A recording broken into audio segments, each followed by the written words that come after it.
Assalamualaikum warahmatullahi wabarakatuh. Perkenalkan, nama saya Muhammad Dahlan Yahya.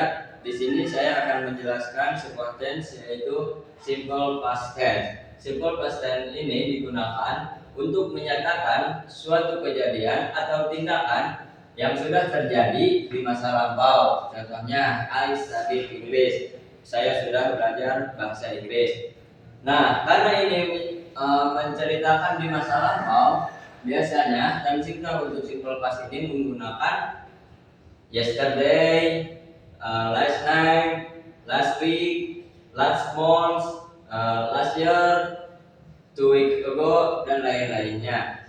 Nah, di sini ada beberapa rumusan untuk simple past ini. Yang pertama itu ada rumusan untuk kalimat positif. Rumusan kalimat positif terdiri dari subjek plus verb 2 plus objek. Contohnya, I studied English. Saya sudah belajar bahasa Inggris. Nah, I ini sebagai subjek, studied ini sebagai verb 2, dan English-nya ini sebagai objek. Kemudian ada contoh kalimat positif yang mengandung time signal. Contohnya, I ate rice last night. Saya sudah makan nasi tadi malam. I ini sebagai subjek, ate ini sebagai verb 2, rice ini sebagai objek, dan last night ini sebagai time signalnya simple past. Kemudian ada rumusan untuk kalimat positif, kalimat negatif.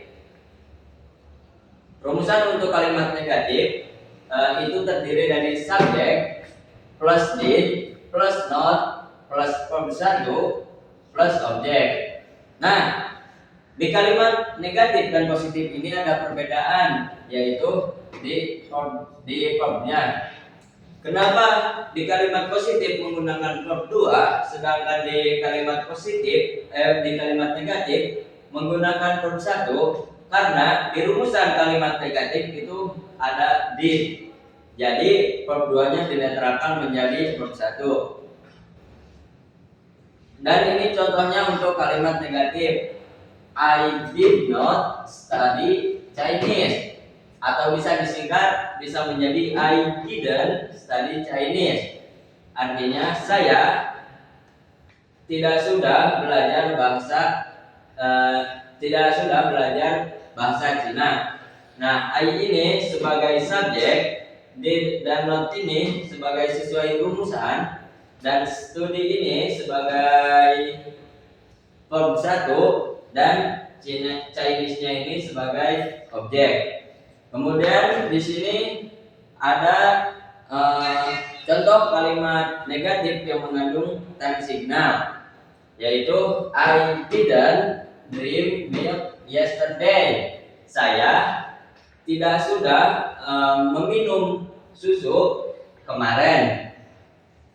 Nah, I ini di sini sebagai subjek, kemudian did not ini sesuai rumusannya negatif, drink ini sebagai verb 1, milk ini sebagai objek, dan yesterday-nya ini sebagai time signal.